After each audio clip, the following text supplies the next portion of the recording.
தமிழ்நாட்டில் பல பள்ளிகளை இழுத்து மூடிக்கிட்டு இருக்கிறாங்க. என்ன காரணம் தெரியுமா? உங்கள் வீட்டு பிள்ளைகளை எங்கே படிக்குது? ஏதாவது ஒரு பிள்ளை எங்கேயாச்சும் கவர்மெண்ட் ஸ்கூலில் படிக்குதா? என்ன காரணம்? சரியான கல்வி கிடையாதுங்க. அங்கே ஒழுங்காக சொல்லிக் கொடுக்கல. நீங்கள் படிக்க வைங்க. கவர்மெண்ட் ஆஸ்பத்திரியில் போயிட்டு உங்கள் உடம்பை பார்த்துக்கிடுங்க. நீங்கள் கவர்மெண்ட் ஸ்கூலில் உங்கள் பிள்ளைய படிக்க வைக்கணும். அதெல்லாம் சும்மா உருட்டு. தரமானதை கூடியா போய் படிக்க வைப்பாங்க. தரமான மருத்துவத்தை கூடியா அவங்க வைத்தியம் பார்த்துக்க போகிறான். இன்னைக்கு ஒரு மருத்துவமனைக்கு போகிறது பயமாக இருக்குது. என்னத்துக்கு போயிட்டு திரும்பி உயிரோட வருவங்கிறதே பெரிய விஷயமா இருக்கு. ஒரு பெண்ணு, மாசமான பெண்ணு போயிட்டு ஒரு அரசு மருத்துவமனையில் புள்ள பெற்று வரதே பெரிய விஷயமா இருக்கு. தாயும் செய்யும் நலமுடன் வருவாங்களாங்கிறதே கேள்விக்குறியா இருக்கு. அவன் எப்படி போவான் அரசு மருத்துவமனைக்கு? இதெல்லாம் சுப்பிரமணியம் சும்மா ஓட்ட பந்தயத்தில் ஓடிக்கிட்டு இல்லாமல் இதெல்லாம் நீங்க சரி பண்ணி இன்னைக்கு இந்த நிலம் வந்திருக்குவேன். ஓட்ட பந்தயத்தில் ஓடுற உங்களுக்கு அதுக்கு தான் உங்களை தேர்ந்தெடுத்து வச்சிருக்கேன். ஓட்ட பந்தயத்தில் ஓடுறதுக்கு ஒரு அமைச்சர் அவங்களோட வேலை என்ன? சுகாதாரத்துறை ஒழுங்கா வச்சிருந்தீங்கன்னா இன்னைக்கு இவ்வளவு இறப்புகள் வந்திருக்குமா?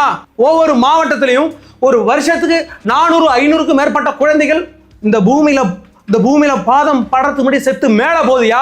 ஒரு ஓட்ட பந்தயத்துல ஓடிட்டு இருக்காரு. இப்படிப்பட்ட துப்புக்கட்ட அமைச்சரால இன்னைக்கு எத்தனையோ உயிர்கள் பிரிந்திருக்கு. இப்படிப்பட்ட ஆட்சி நடந்துகிட்டு இருக்குல்ல, அதே மாதிரி சரியான அரசாங்கம் நடந்துருச்சுன்னா இன்னைக்கு இந்த பள்ளிகள்லாம் மூடாம இருந்திருக்கும். விஜய் அவர் என்ன சொல்றான்னா, நான் 100 பள்ளிக்கூடங்களை காமராஜர் ஹை டெக்னாலஜியில் உள்ள ஏஐ மெத்தடில் உள்ள அந்த டெக்னாலஜியோட ஒரு 100 ஸ்கூலு நான் ஓப்பன் பண்ணுறோன்னு சொல்கிறாரு.